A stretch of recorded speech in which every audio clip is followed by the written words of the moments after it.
fechar aqui as telas, para que dê certo tudo aqui, a aula transcorra bem. Beleza, galera.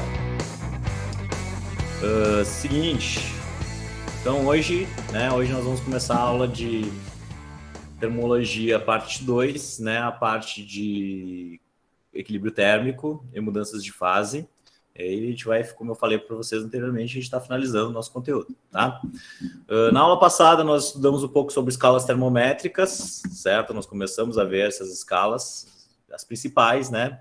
Celsius, Fahrenheit, Kelvin. E a gente também estudou a receita de bolo, como eu costumo dizer, né? Que serve para a gente aplicar em qualquer escala, em qualquer sistema, né? Que a gente construir para medir temperatura, né? Então, fizemos exercícios sobre isso, espero que vocês tenham acompanhado, né? E introduzimos o conceito de calor, certo? Que é o que eu vou escrever aqui nessa tela em branco, né? Que eu vou chamar de uma pequena revisão, porque nós vamos precisar muito disso. Tá? Então, na aula passada, nós vimos as escalas termométricas, né? Eu vou botar aqui a relação fundamental entre as escalas termométricas, para vocês lembrarem, certo? Escalas termométricas. E essas escalas, pessoal, basicamente aqui nós vamos envolver apenas as principais, né? Então, nós temos aqui a escala Celsius sobre 5, escala Fahrenheit menos 32 sobre 9, né? A relação entre as duas escalas é uma relação desse jeito, né? Onde os tetas aqui são as temperaturas vigentes que a gente deseja transformar. Por exemplo, se eu tenho 50 graus Celsius e quero passar para Fahrenheit, né? Eu vou usar essa relação. Se eu tenho 30 graus Fahrenheit, eu quero saber quanto que vale em Celsius, né? Eu substituo 30 aqui no θF e vejo quanto é que eu encontro resolvendo essa equação para o θC. E aqui nós temos uma relação também para a escala Kelvin, né? Que é o T maiúsculo, certo? Que é uma relação sobre 5 aqui também. Então, as escalas termométricas mais comuns, mais conhecidas, elas se relacionam através dessas equações, né?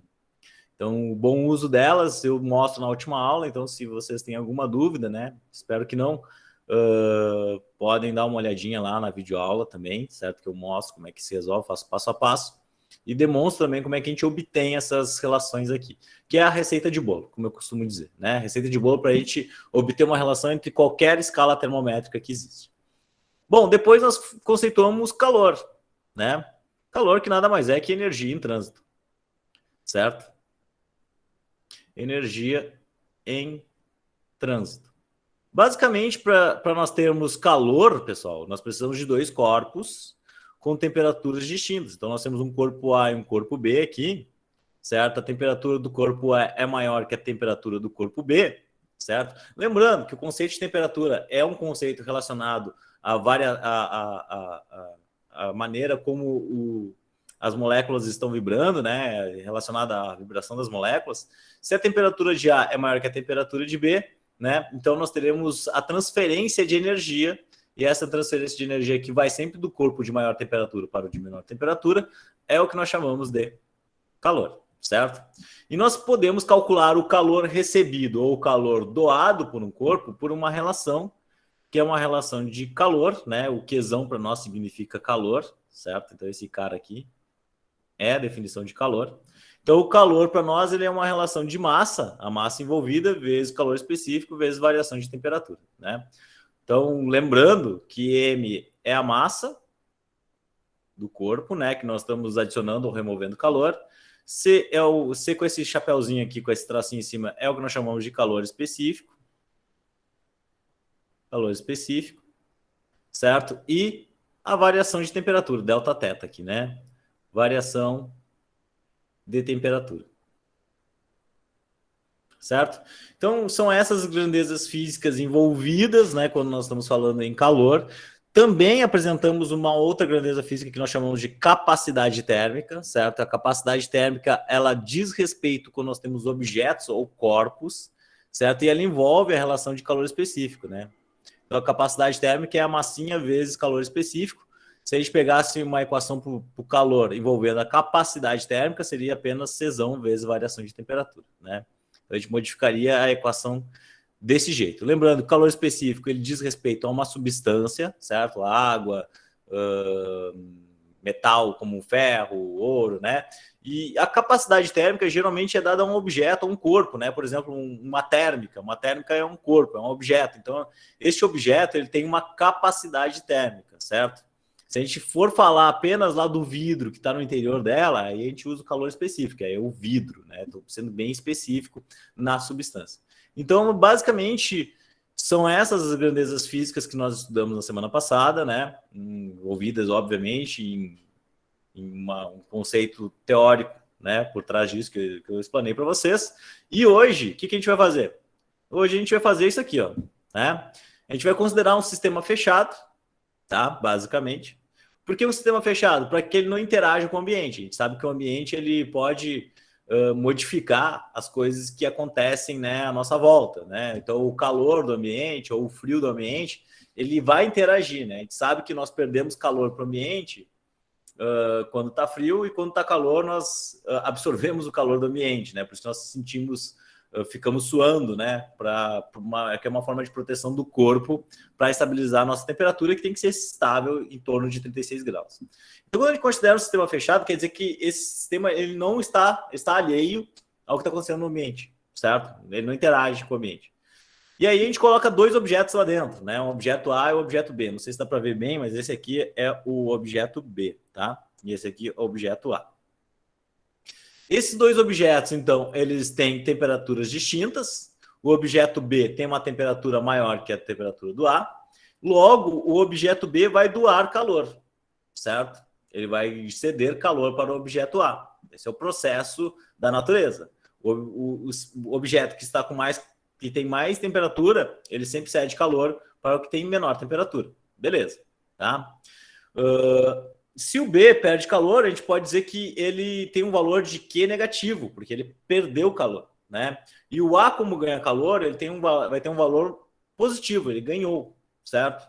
Então, isso é uma relação que pode ser obtida lá naquela nossa equação do QMC, variação de temperatura. Porque dentro da variação de temperatura, aquele delta θ ali, é a temperatura final menos a temperatura inicial. Então, se a minha temperatura final for menor que a inicial, a gente percebe que tem a predominância de um sinal negativo.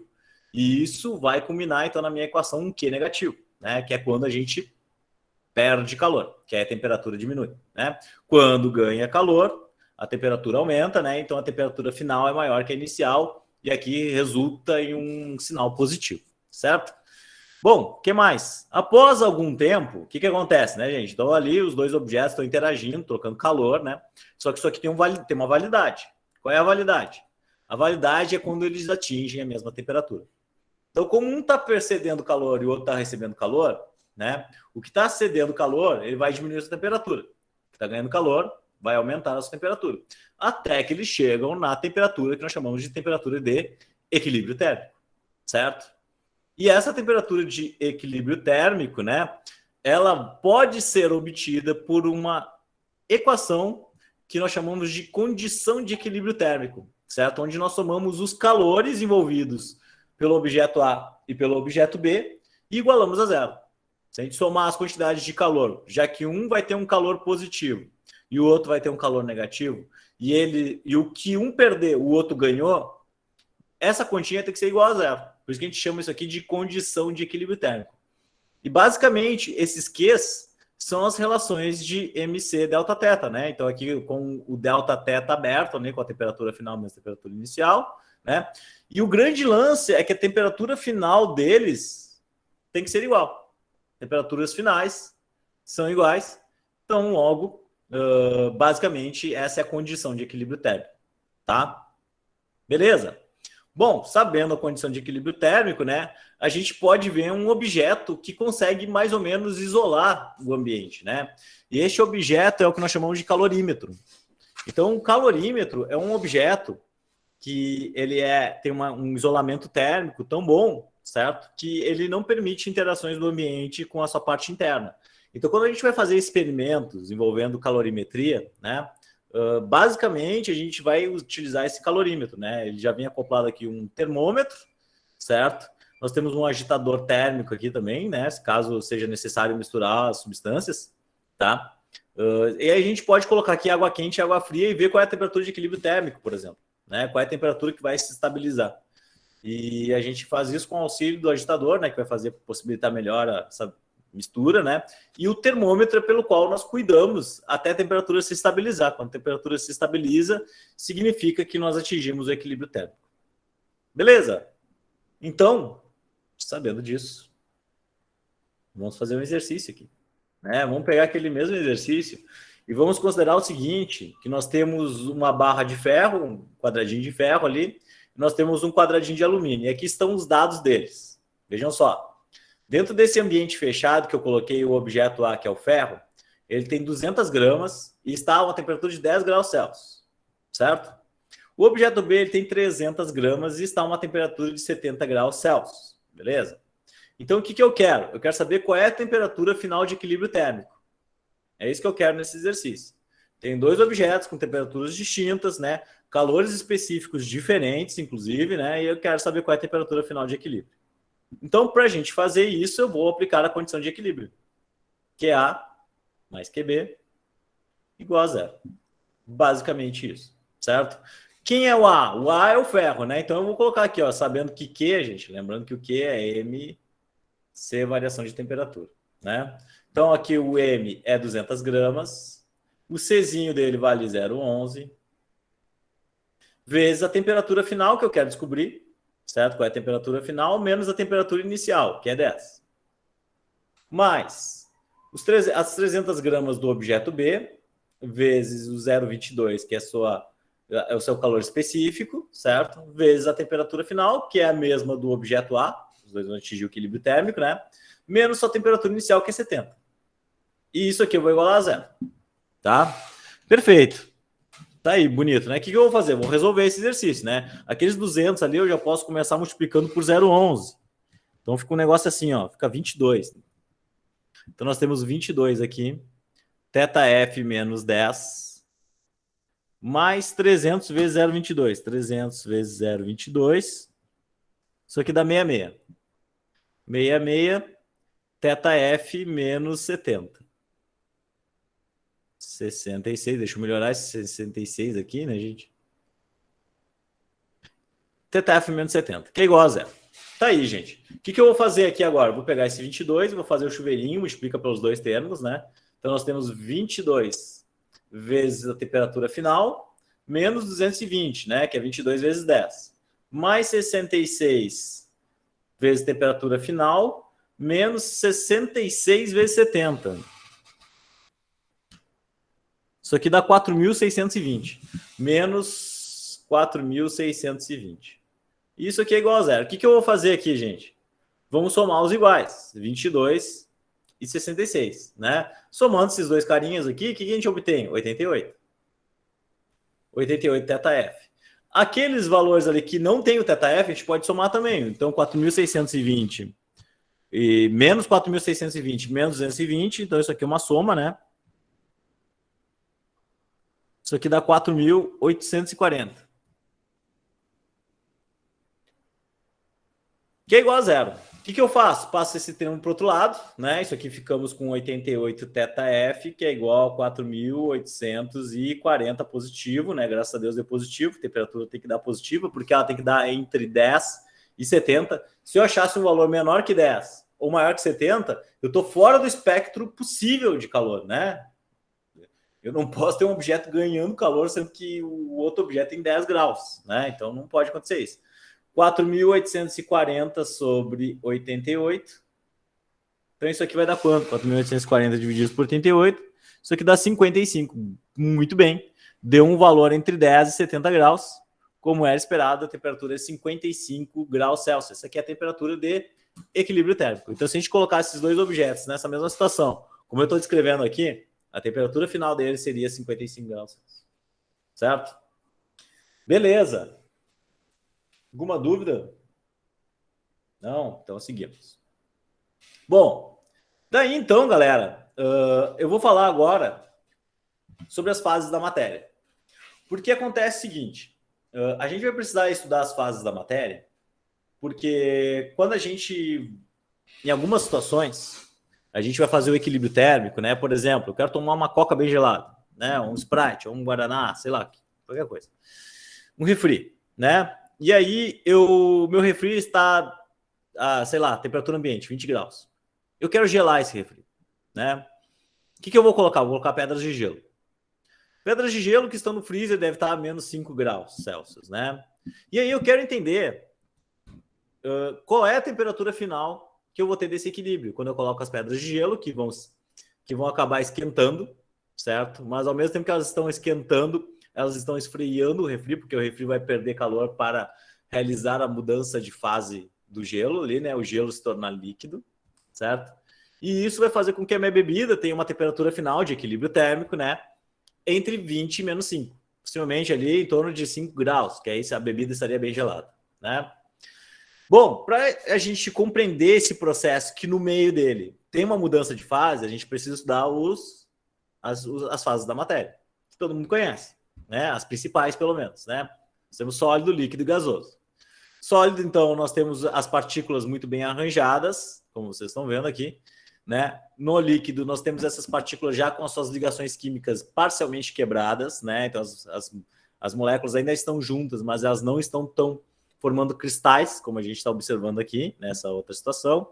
E nós temos a última situação, que seria o vapor, né? O estado gasoso, onde as partículas estão dispersas no ar. A distância entre elas é muito grande. Como é que a gente faz para chegar de um processo para outro? Aumento de temperatura. Aumento de temperatura, aumento da agitação molecular, certo? As moléculas começam a agitar mais. Com essa agitação, a gente tem quebras de ligações químicas. E com essas quebras de ligações químicas, as partículas, as moléculas ficam mais soltas no ambiente, né, e tornando o objeto mais maleável. Então, por isso que no sólido nós temos rigidez, no líquido nós temos algo maleável que se adapta, né, às regiões onde ele está, e no gasoso, inclusive, ele pode estar solto no ar, com partículas, né, que acontece com o vapor de água. O que acontece também, gente, é que as características, propriedades em termos de absorção de calor dessas substâncias, elas também mudam dependendo da fase da matéria delas. Então, nós temos aqui o calor específico da água, que vale 1, meio padrão, né? E o calor específico do gelo, que, por exemplo, vale 0,5. Então, o gelo ele esquenta muito mais rápido do que a água, né? Isso aí a gente já consegue observar desde já. Bom, dito isso, né? O que a gente vai ter aqui é o seguinte, que nós temos o comportamento das substâncias variando de acordo, certo, com o que nós temos o que está acontecendo naquela situação. Então, por exemplo, assim, se eu tenho água a 5 graus e eu quero passar essa água para 10 graus, de 5 a 10 graus ela não muda fase, certo? Então, todo o calor que ela absorver, todo o calor que a água absorver, ela vai ser traduzido em mudança de temperatura, certo? Em variação de temperatura. Isso é o que nós chamamos de calor sensível, certo? Então, esse negócio aqui nós vamos chamar de calor sensível. Tá? Quando a substância recebe calor e ela não muda ela não muda seu estado físico da matéria, e ela só aumenta a sua temperatura, tá? Porém, quando nós temos mudança de fase no meio do processo, como é o caso ali de eu pegar o gelo e o refri, né? Onde a gente vai ter uma certa quantidade de calor sendo colocada no meu líquido ali, né? E aquele gelo ele vai acabar derretendo, e esse processo de derretimento é uma mudança de fase. Então nós temos algo que nós chamaremos de calor latente, certo? Então a quantidade de calor envolvida durante a mudança de fase, ela servirá apenas para a mudança de fase. Ela não incrementará a temperatura da substância. Então isso aqui vai ser o que nós chamamos de calor latente. Então no calor latente não há mudança de fase. Olha só, eu escrevi em cima aqui, vou ter que apagar aqui, ó, tá? Da nossa frase. Então aqui, ó, no calor latente, M vezes L, certo? Onde esse L é o calor latente, a gente não tem incremento de temperatura, tá? Então uma mudança de fase é uma transformação física, ou seja, o calor trocado com a substância atua de modo da agregação das suas partículas sem afetar a composição química, tá? Então acontece o seguinte, quando nós mudamos de fase uma substância, ela não vai ter uma reação química ali, certo? Ela não vai ser, sei lá, virar monóxido de carbono para virar dióxido de carbono. Não acontece isso, né? Ela só vai mudar a maneira como ela está se estruturando. Ela é monóxido de carbono, vai seguir sendo monóxido de carbono, só que em outra fase, certo? Então a gente não tem mudança na sua composição química. Isso é uma coisa importante, tá? E durante a mudança de fase, não há variação de temperatura. Isso é um ponto muito importante, certo? Quando o gelo está derretendo, o gelo ele fica a 0 graus e ele não muda a sua temperatura. Ele se mantém em 0 graus, tá? Bom, dito isso, a gente pode ver aqui os processos, né, que nós temos envolvidos durante as mudanças de fase, né? Isso aqui já é conhecido de vocês do ensino médio, do ensino fundamental, etc, né? Então aqui quando nós temos sólido para líquido, nós temos a fusão. Do líquido para o sólido, nós temos a solidificação. Do líquido para o gasoso, nós temos a vaporização. E do gasoso para o líquido, nós temos o que nós chamamos de liquefação, tá? Quando a gente tem um objeto sólido e ele passa diretamente para o estado gasoso, como é o caso da naftalina, né? Nós temos o que nós chamamos de sublimação, certo? Nós temos um processo onde a substância não entra no estado líquido, ela passa direto para o estado gasoso. O mesmo pode acontecer aqui, né? Do gasoso e direto para o sólido. Isso aí nós chamamos de ressublimação, tá? Esses processos aí que estão envolvidos. Acredito que esses processos aqui já foram, vocês já viram alguma vez na vida, né? Então, mas serão importantes porque nas próximas slides eu vou falar muito sobre, eu vou acabar no meio das frases colocando, né? Isso aqui é uma fusão, isso aqui é uma vaporização, etc. E eu entendo que vocês compreendam, né, o que está acontecendo, certo? Quando eu falar que é uma fusão, sabendo que nós estamos com a substância no sólido passando ela para o líquido. Tá? Bom, daí, como eu disse para vocês, certo? Quando nós temos um processo de mudança de fase, e eu vou começar falando aqui da fusão e da solidificação, certo? A temperatura de fusão e de solidificação depende da substância e da pressão, certo? Por que depende da pressão?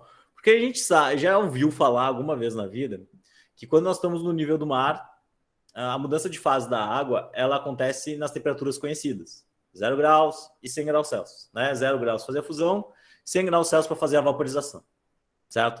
Só que quando nós aumentamos a nossa altitude, certo? A pressão do ambiente, ela modifica-se também. Certo? Beleza? E quando a gente modifica a pressão do ambiente, isso influencia na mudança de fase. Tá? Então, por isso que a temperatura de fusão e solidificação depende da substância e da pressão externa. Tá?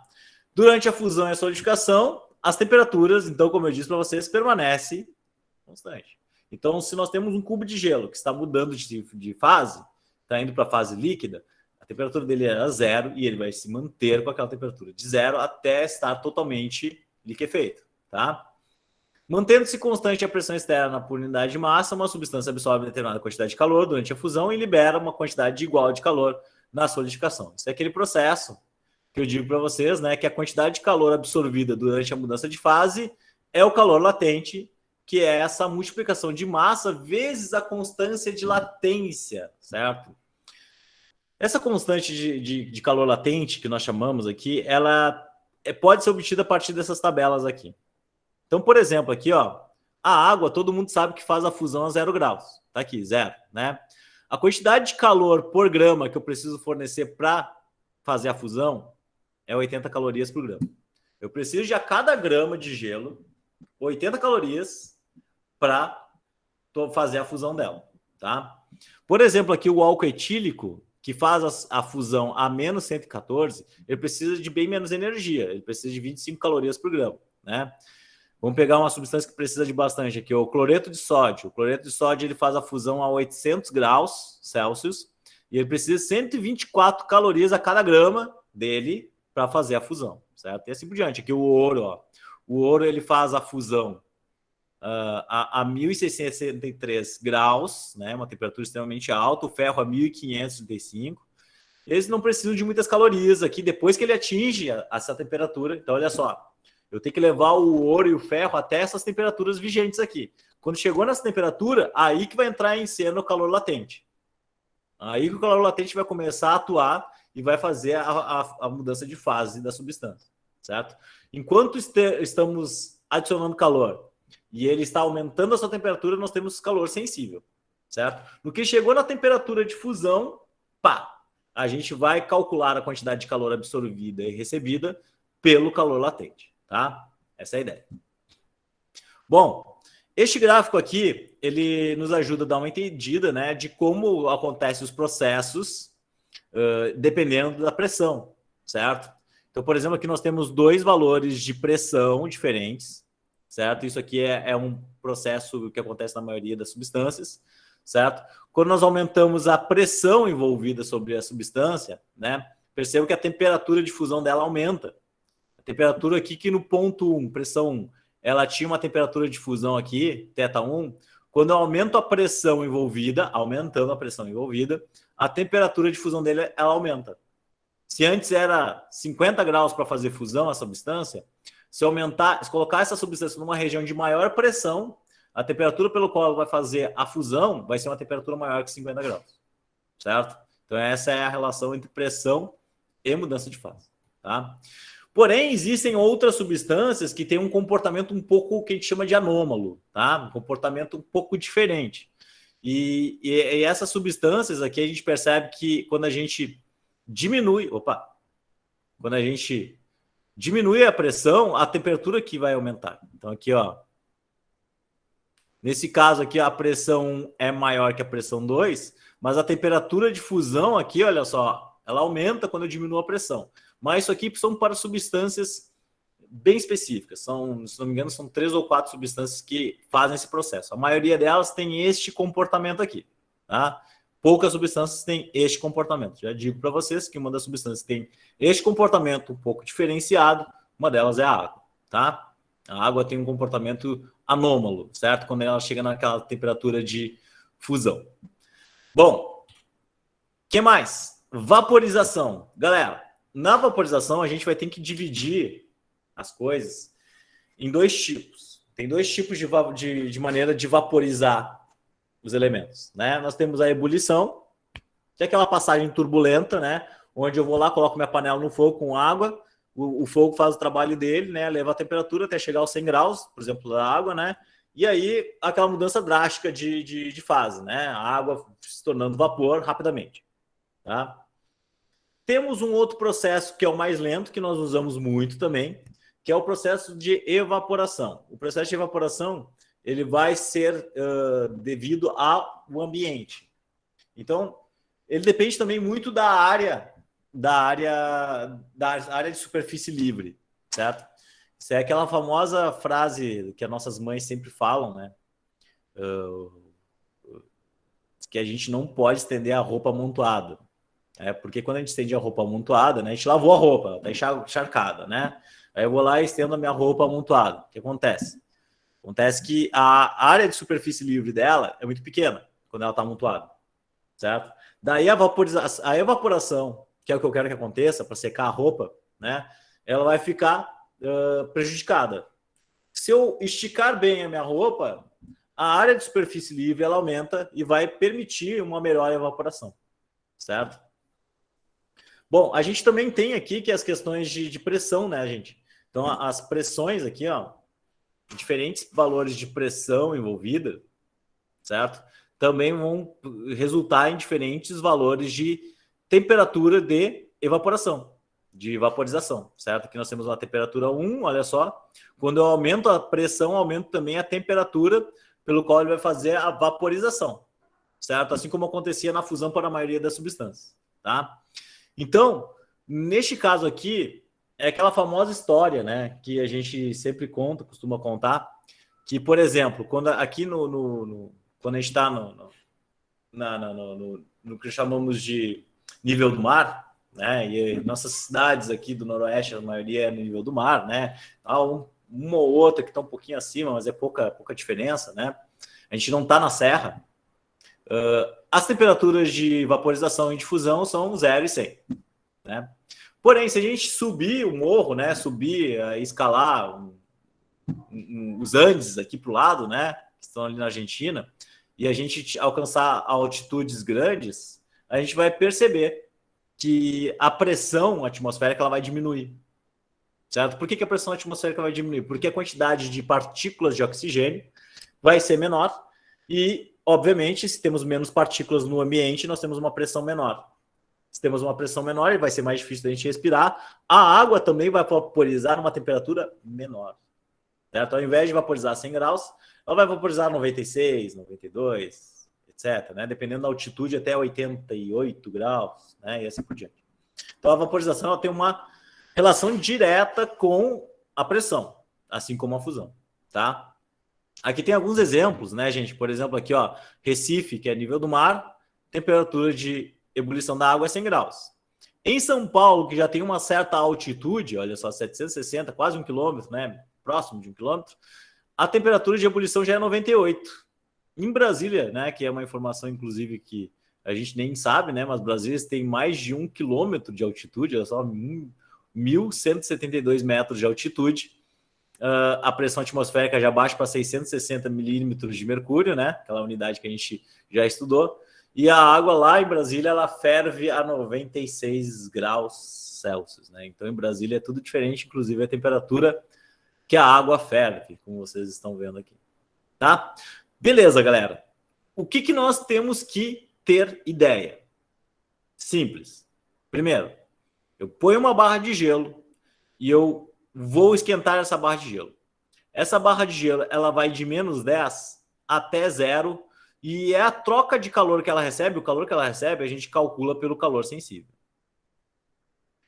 Quando essa barra de gelo começa a derreter, ela tranca a sua variação de temperatura, ela não muda mais a sua temperatura, certo? E aqui neste momento, onde nós temos mudança de fase, nós calculamos o calor recebido como calor latente, certo? Depois que o gelo virou água, né, ele volta a aumentar as suas temperaturas. Então, novamente, nós teremos calor sensível envolvido aqui, certo? Calor sensível.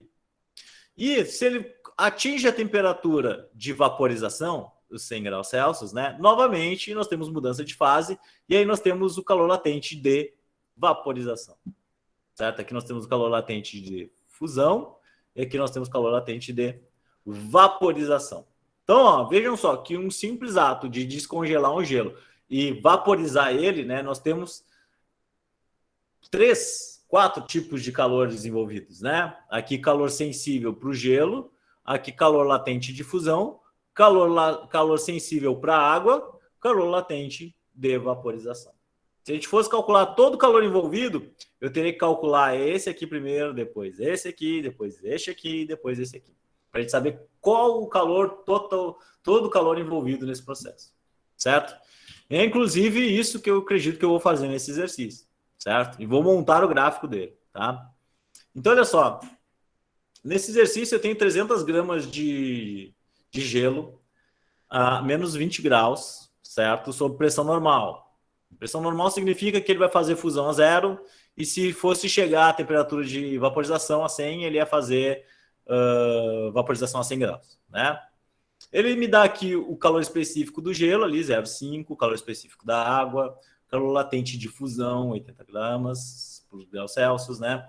E ele pergunta aqui para mim, né? Calcule a quantidade de calor em quilocalorias que deve ser fornecida ao bloco para ele elevar a sua temperatura até 50 graus. Então, quando chegar a 50 graus, a gente fecha a estaca e para o processo, tá? Então, eu vou pegar esse gelo que está menos 20 e levar ele a 50 graus. Sabendo que o gelo em 0, então eu vou esquentar o gelo aqui, ó, de menos 50 até 0. Aí o gelo vai fazer a mudança de fase dele, vai se tornar líquido, né? Vai começar a derreter aqui. Isso aqui é 0 graus e não tem mudança de fase. E depois o gelo vai virar água, né? E aí nós teremos a água aqui, que nós vamos elevar a temperatura dela até 50 graus. Então, olha só, nós temos 3 calores envolvidos. Nós temos o calor aqui sensível de gelo, nós temos o calor latente de mudança de fase e nós temos o calor sensível da água, certo? São esses os 3 calores, eu tenho que somar esses 3 calores aqui para ter o calor total envolvido no processo, que é o que ele quer descobrir aqui em quilocalorias, tá? Lembrando que 1.000 calorias equivale a 1 quilocaloria, tá? É que nem 1.000 gramas igual a 1 quilo, tá? Mesma coisa. Bom, dito isso, gente, então vamos lá, olha só. Vamos pegar aqui e fazer o calor sensível primeiro do gelo. O calor sensível dele vai ser de menos 20 a 0, né? Então nós vamos pegar aqui, ó, 300 gramas de gelo, certo? Calor sensível, vezes o calor específico do gelo, que é 0,5, vezes a variação de temperatura dele. Qual é a variação de temperatura dele? É 0, certo? Menos 20, certo? Isso aqui, então, é a temperatura final menos inicial. Como a temperatura já é negativa, vai ficar menos, tá? Não se esqueçam disso. Então, o calor sensível vai ser 300 vezes 0,5. 300 vezes 0,5 vezes 0 menos 20 é 20, né? Mais 20. Então, isso aqui vezes 20. Já vou botar a resposta direta. Isso aqui dá 3.000. 3.000 calorias ou 3 quilocalorias, né? Já colocando a unidade que ele quer a resposta. Bom, depois disso, né, o que vai acontecer com o gelo? Ele vai fazer mudança de fase. Então, nós temos calor latente, difusão. Nós temos 300 gramas de gelo e nós sabemos que a latência de fusão é 80 calorias por grama. Então, eu vou multiplicar por 80. Basta fazer 300 vezes 80. Eu já sei todo o calor que eu preciso fornecer para fazer a mudança de fase. Então, vai ser 300 vezes 80. Isso aqui dá 24.000 calorias. 24, 1, 2, 3 calorias. Isso aqui é 24 quilocalorias. Certo? Mudei a fase. Percebam que para eu pegar o gelo a menos 20 e botar a zero, eu preciso de 3 quilocalorias. Para derreter todo esse gelo, eu preciso de 24 quilocalorias. Preciso de bem mais energia, né? E para levar a água de 0 a 50, vamos ver quanto a gente precisa de calor para levar a água de 0 a 50. Então, nós pegamos 300 gramas, vezes 1. Temperatura final é 50, menos a temperatura inicial, que é 0. Então, o calor sensível para essa água vai ser 300 vezes 1 vezes 50. E isso aqui dá 15.000 quilocalorias. 15.000 quilocalorias, não, 15.000 calorias, que equivalem a 15 quilocalorias, certo? Então, a quantidade de calor total envolvida vai ser a soma dessas quilocalorias aqui, gente. Vai ser, então, 3 mais 24 mais 15, né? Então, isso aqui vai dar 39, 42. Vamos conferir aqui, ó. 24 mais 15, 42, exatamente. 42 quilocalorias envolvidas. Certo? Bom, essa é a resposta da letra A. Na letra B, ele quer saber um gráfico de temperatura em graus Celsius por quantidade de calor. Para a gente fazer aqui. Tá? Como é que funciona esse gráfico? Quando a gente chegar na mudança de fase, o gráfico ele tem que ficar constante. Ele tem que se manter uma constante. Tá? Por quê? Porque nós estamos fazendo mudança de fase, então eu estou adicionando calor, mas a temperatura não está aumentando. Mas de menos 20 a 0, eu vou adicionar calor, certo? Eu vou adicionar calor e ele vai aumentar a sua temperatura. Beleza, adicionei calor e mudou a temperatura. Depois vai acontecer o processo de mudança de fase, que é essa reta aqui, onde a substância ela recebe calor, então a reta está aumentando aqui no eixo do Q, só que ela não aumenta para o eixo das temperaturas, porque a temperatura não varia na mudança de fase. E depois nós vamos até os 50 graus, certo? Nós vamos até os 50 graus, que é onde a temperatura vai aumentar depois da substância da água. Então, pessoal, esse aqui é o gráfico que nós temos para esse sistema aí, certo? Ó, percebo que aqui é calor sensível, mudança de temperatura, aqui é calor latente e aqui é calor sensível novamente, certo? Calor sensível, mudança de temperatura, calor latente, não mudança de temperatura, e todos esses processos nós temos absorção de calor, né? O sistema está absorvendo calor. Bom, beleza? Vamos mais um aqui. Nesse exercício aqui nós temos duas substâncias, certo? Temos duas substâncias. Deixa eu ver se temos mais alguma coisa depois. Depois nós temos só os diagramas, tá? Que eu vou comentar um pouquinho por cima para vocês. E daí nós podemos fechar a aula, tá? Então, olha só, gente. Basicamente, o que nós temos nesse exercício aqui são 500 gramas de água a 80 graus, que é, então, o azul. Nós temos água aqui em azul. E nós temos M gramas de gelo a menos 40. Então, tem M gramas de gelo aqui, certo? a menos 40. O que acontece com esse gelo? Esse gelo ele vai até zero, muda de fase, e depois ele entra em equilíbrio térmico a 50 graus. É isso que acontece, certo? Ele pergunta aqui qual foi a temperatura de equilíbrio térmico. E é bem claro no gráfico que as duas curvas se encontram em 50 graus. Então, a temperatura de equilíbrio térmico é os 50 graus. Isso aqui a gente já tira a informação só de olhar para o gráfico. Tá? Mas, para saber qual é o valor da massa de gelo que nós temos envolvidas aqui, nós precisamos traçar a condição de equilíbrio térmico. Porque o que aconteceu aqui foi pegar gelo a menos 40, pegar água a 80 graus e colocar isso aqui tudo num recipiente onde eles vão trocar calor e o gelo vai mudar de fase, vai virar água e aí eles vão atingir a temperatura de equilíbrio, que é o 50. Né? Bom, para fazer isso eu preciso botar a condição de equilíbrio. Mas para fazer a condição de equilíbrio eu tenho que ver todos os processos que aconteceram. Olha só. Nós temos o calor sensível da água quente, vou botar SQ de água quente, certo? Nós temos o calor sensível de gelo aqui. Nós temos o calor latente do gelo, que é a mudança de fase dele. E nós temos o calor sensível do gelo, certo? Do gelo novamente, só que o gelo líquido aqui. Tá? Então, nós temos 4 calores envolvidos aqui, certo? Beleza? A letra C já dá para responder, inclusive, né? Porque olha só de olhar para o gráfico, a gente já viu que o gelo derreteu, então a gente vai ter ali uma certa quantidade de água líquida a 50 graus, certo? Então eu vou descobrir o valor da massa M aqui, aí eu vou somar com as 500 gramas de água, e aí eu vou poder então responder a letra C com mais detalhes, né? Então vamos responder primeiro a letra B. A letra B, então nós temos o calor sensível da água quente, aquele QSQ. Calor sensível da água quente, lembrando, calor sensível, MCzinho vezes variação de temperatura.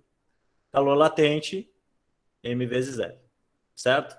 Então, primeiro aqui, ó, o calor sensível da água quente, SQ, mais o calor sensível do gelo, mais o calor latente de fusão do gelo, mais o calor sensível do gelo em formato líquido, né? E isso aqui é igual a zero.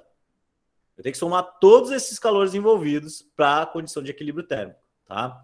3 deles é para a mesma substância, é o gelo. É o gelo que virou água. Certo? Eu sou obrigado a adicionar esses calores aqui para que a conta fique razoável, tá? Então vamos lá, começando pelo calor sensível da água quente. E eu tenho que somar todas elas, tá, gente? Não dá para resolver uma de cada vez, senão não dá certo o exercício. Então, o primeiro lá, ó. Calor sensível da água quente. Nós temos 500 gramas de água. O calor sensível da água, o calor específico da água é 1, certo? Vezes a variação de temperatura da água. Qual é a variação dela? A temperatura dela final é 50, a temperatura inicial é 80. Beleza? É isso aqui que eu tenho para água quente. E fechou. Vamos para o gelo, que o gelo tem 3 calores envolvidos aqui. Nós temos o calor sensível do gelo. O que acontece? Nós temos M quantidade de gelo que eu não conheço, certo?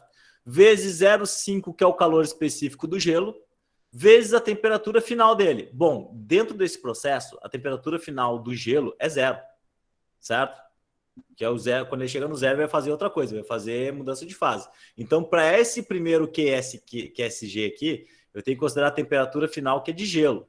E ele estava com menos 40, então é menos 40. Aí ele vai fazer mudança de fase, que é o QL.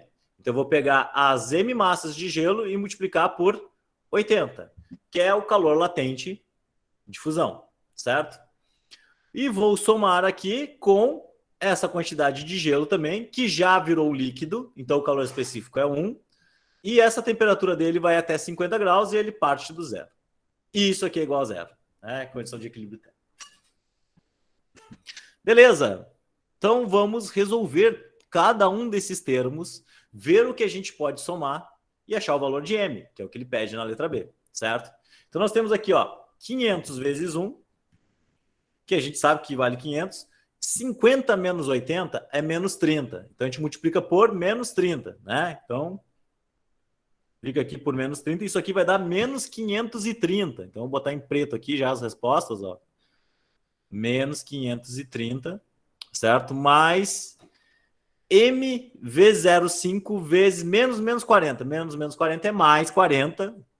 mais 0 é mais 40, vezes 0,5. Então, vamos fazer 40 vezes 0,5, que é 20, né? Só para tirar a consciência aqui, 20. 20 vezes aquele M, né?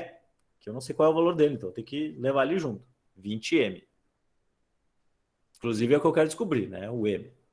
Mais 80 vezes M. Tá pronto aqui, né? M vezes 80 é igual a 80 vezes M, né? Mais M vezes 1 vezes 50. 1 vezes 50 é 50, vezes M, 50M. Que é igual a 0. Percebam que eu tenho uma equação linear com uma incógnita, que é o M. Então, eu posso somar todos esses termos que tem M, certo? E passar esse 530 lá para o outro lado da igualdade. Porque ele é menos 530 e fica mais, né? Então, a gente tem aqui, ó, 20 mais 80 é 100. 100 mais 50 é 150M. Passei para o outro lado 530. Tá aqui. Então, a quantidade de massa de gelo que eu tenho é esses 530 por 150. Isso aqui vai dar quanto? Vamos ver. Isso aqui dá 3,5. 3,5 gramas. Gramas de gelo.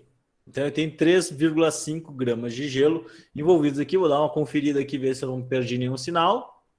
Acredito que não. Tudo certo. É isso aí. Tá? Beleza. Então, eu tenho 3,5 gramas de gelo. Então, qual é a massa de M? 3,5. E o que tem no final do processo? No final do processo, eu tenho 503,5 gramas de água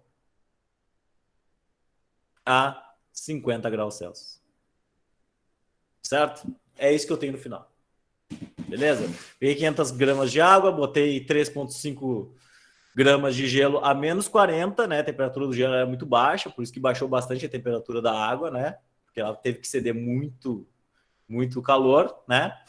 E no final tivemos isso, água quente também, né? 50 graus é água quente. Morna, né? Podemos dizer.